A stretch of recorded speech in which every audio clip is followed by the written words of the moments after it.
मैं अंजलि बशौर, स्वागत है आपका हमारे चैनल में। उत्तर प्रदेश में जितनी आपको बता दें कि चरणों का मतदान संपन्न हो रहा है, उतना ही ज्यादा उत्तर प्रदेश की राजनीति जो है दिलचस्प होती नजर आ रही है।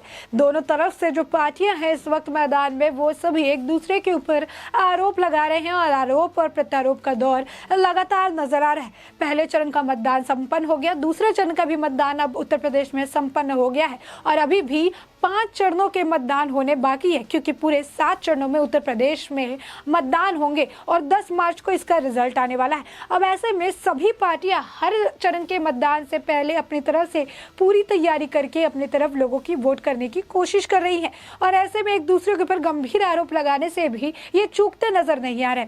अब ऐसे में इस दौरान आपको बता दें कि उत्तर प्रदेश के मुख्यमंत्री योगी आदित्यनाथ ने अखिलेश यादव को चुनौती दी है। उन्होंने कहा है कि अगर अखिलेश यादव खुद को काफी योग्य मानते हैं, खुद को काफी बड़ा मानते हैं, तो फिर उन्हें अपर्णा यादव से बहस करके देखना चाहिए। जी हाँ, अपर्णा यादव जो कि मुलायम सिंह यादव की बहू, छोटी बहू है और अखिलेश यादव जो है मुलायम सिंह यादव के बेटे हैं। तो ऐसे में उन्होंने यानी योगी आदित्यनाथ ने उन्हें अब चुनौती दी है अखिलेश यादव को और कहा है कि अगर अपने आप को काफी योग्य मानते हैं वो, तो फिर वो अपर्णा यादव से बहस करके देख ले।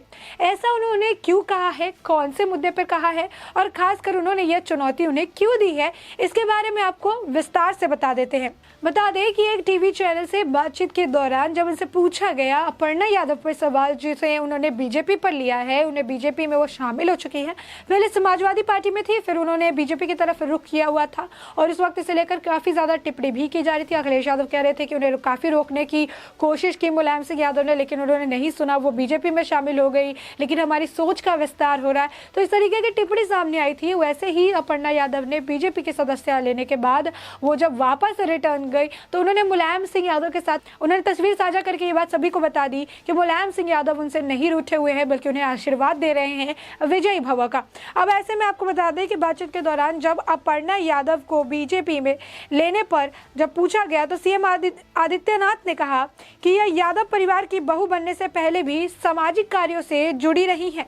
योगी आदित्यनाथ ने कहा कि 20 से ज्यादा परिवार के सदस्य थे, लेकिन हमने अपर्णा यादव को ही लिया क्योंकि वह उनमें सबसे ज्यादा योग्य थी, वो उनमें सबसे ज्यादा हमें काबिल लगी। मुख्यमंत्री ने कहा उन सब में अपर्णा यादव सबसे योग्य थी, इसीलिए हम भाजपा ले आए हैं। अखिलेश यादव यदि अपर्णा से बहस कर लें तो पता चल जाएगा कि किसकी योग्यता ज्यादा है। वही बता दें कि इस दौरान उनसे खुद पर लगे ठाकुरवाद के आरोपों पर भी सवाल पूछा गया। दरअसल एक वीडियो जो है वायरल हुआ था जहां पर योगी आदित्यनाथ जातिवाद पर टिप्पणी करते नजर आए थे। उस वीडियो को एडिट करके डाला गया था जिसमें सिर्फ 2 सेंटेंस सुनाई दे रहा था और इसी वीडियो को साझा जो है किया गया था, जिसके बाद वो सोशल मीडिया पर वायरल हुआ। उसी को लेकर जो है इनसे सवाल पूछा गया। खुद पर ठाकुरवाद के लग रहे आरोपों का भी सीएम योगी आदित्यनाथ ने बेबाकी से जवाब दिया। क्या कहा उन्होंने कहा कि मैं इसे लेकर हीन भावना में नहीं रहता हूं। मुझे गर्व है कि मैं क्षत्रिय कुल में पैदा हुआ और फिर संन्यास ले लिया। उन्होंने कहा कि सच्चा क्षत्रिय तो वो है जो छत्र बनकर गरीब दीन दुखियों के कल्याण के लिए अपने जीवन को होम कर दे। उन लोगों की मानसिकता पर मुझे तरस आता है जो मेरी जाति पर बात करते हैं। योगी आदित्यनाथ ने कहा कि मुझे गर्व है कि मैं उच्च कुल में पैदा हुआ। भारत के हर नागरिक जो है ऐसे ही कुल के हैं। भारत के हर नागरिक उच्च कुल के हैं। सीएम योगी आदित्यनाथ ने कहा कि भारत में हर व्यक्ति को अच्छे कुल का माना गया है और ऐसे में कुल की बातें करने वाले, जाति की बातें करने वाली, हीन भावना रखने वालों से मैं यही कहूंगा कि उनकी सोच जो है काफी ज्यादा निचले स्तर की है। वहीं बता दें कि ठाकुर वर्सेस ब्राह्मण की लड़ाई के जो मामले मुद्दे निकलकर सामने आ रहे हैं, उस पर भी योगी आदित्यनाथ से प्रतिक्रिया ली गई, जिस पर योगी आदित्यनाथ ने जवाब देते हुए कहा कि महाभारत में भी कहा गया है कि भारत में जन्म लेना दुर्लभ है, उसमें भी मनुष्य के रूप में पैदा होना और भी ज्यादा दुर्लभ है। सीएम योगी आदित्यनाथ ने ब्राह्मण वर्सेस ठाकुर की लड़ाई को भी गलत करार दिया। उन्होंने कहा कि ऐसा कभी कोई लड़ाई नहीं थी, न ही अभी हो रही है। दूसरी पार्टी के नेताओं के भाजपा में आने पर चाल, चरित्र और चेहरा बदलने पर सवाल पर सीएम योगी ने कहा कि आज भी हमारी नीति है कि कोई किसी का बेटा या बेटी है तो उस आधार पर हम उसे टिकट नहीं देते हैं। हम जातिवाद की राजनीति नहीं करते हैं। हम किसी को भी टिकट तभी देते हैं जब हम देखते हैं कि उन्होंने जनता के लिए कुछ काम किया है, जन का कल्याण किया है, जमीन पर उतर के काम किया है और लोगों की जो परेशानी है उसे समझने की पूरी योग्यता रखते हैं और साथ ही साथ उस परेशानी को सुलझाने के लिए भी पूरे तरीके से सजग और योग्य है। बता दें कि अखिलेश और जयंत पर भी सवाल पूछा गया। 2 चरण के मतदान संपन्न हो चुके हैं उत्तर प्रदेश में और इस पर भी योगी आदित्यनाथ से टिप्पणी करवाई गई। इस पर भी पूछा गया तो अखिलेश और जयंत के गठबंधन को लेकर योगी आदित्यनाथ ने टिप्पणी की। उन्होंने कहा कि चुनाव इन नेताओं के दायरे से बाहर हो गया है, जनता ही चुनाव लड़ रही है। पूर्वांचल में भाजपा की संभावनाओं को लेकर सीएम आदित्यनाथ ने कहा कि हम फिर से धूम धड़ाके के साथ वापस आएंगे। उन्होंने कहा कि पूर्वांचल में तमाम जिलों में कनेक्टिविटी से लेकर जल कल्याण योजनाओं तक के तमाम काम किए गए हैं। बता दें कि हमेशा से ये कहा जाता है कि मुख्यमंत्री योगी आदित्यनाथ जो है वो ठाकुर बिरादरी को खासी प्राथमिकता देते हैं। 5 साल योगी आदित्यनाथ ने जो सरकार चलाई इसमें सबसे ज्यादा प्राथमिकता राजपूतों को दी है, ऐसा कहा जाता है। अब ऐसे में आपको बता दें कि यही कारण है कि कहीं ना कहीं ना चाहते हुए भी अखिलेश यादव की अगर पार्टी का बारे में देखें, अगर समाजवादी पार्टी को देखें तो वहाँ पर राजपूतों का हाल काफी ज्यादा बेहाल है। पहले उसमें दिलचस्प बात थी कि अखिलेश यादव की सरकार में 11 ठाकुर मंत्री थे, लेकिन अभी किसी भी ठाकुर मंत्री को कहीं से भी उन्हें प्रचार करते हुए देखा नहीं जा रहा है। कहीं से भी फ्रंट फुट पर वो खेलते नजर नहीं आ रहे, जो साफ तौर पर ये बताता है कि समाजवादी पार्टी में ठाकुरों की कितनी इज्जत दी जाती है और क्या कुछ किया जाता है और समाजवादी पार्टी में दलित और पिछड़ों को भी कितना इज्जत दिया और सम्मान दिया जाता है। इस बात से भी सभी अब अवगत हो चुके हैं।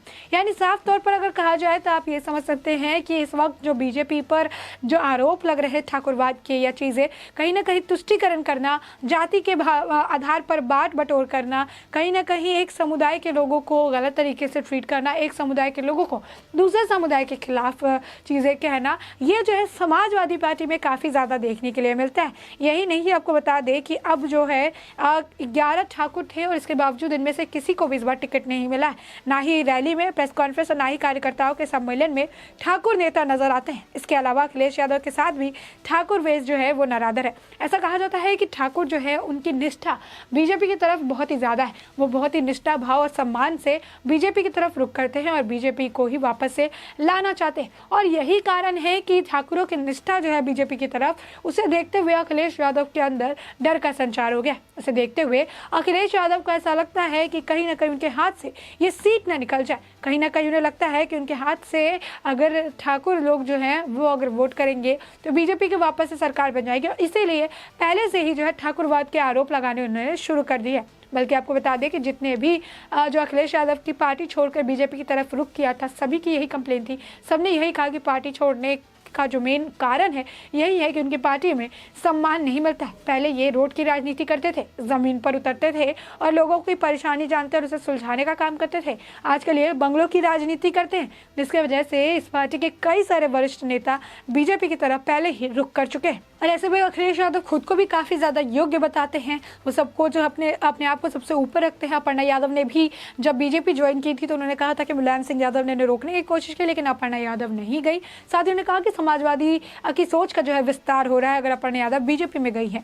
अब ऐसे में अपर्णा यादव ने एक तस्वीर साझा की थी मुलायम सिंह यादव के साथ, जिसमें वो उन्हें आशीर्वाद देते नजर आ रहे थे, जिसने ये बात साबित कर दी कि मुलायम सिंह यादव उनसे बिल्कुल भी नाराज नहीं है, ना ही वो कभी ये उन्होंने ऐसा कुछ कहा है कि वो बीजेपी को ज्वाइन ना करे। तो ऐसे में साफ तौर पर अपर्णा यादव ने कहीं ना कहीं अखिलेश यादव को एक करारा तमाचा जो है उनकी बात पर लगाया था।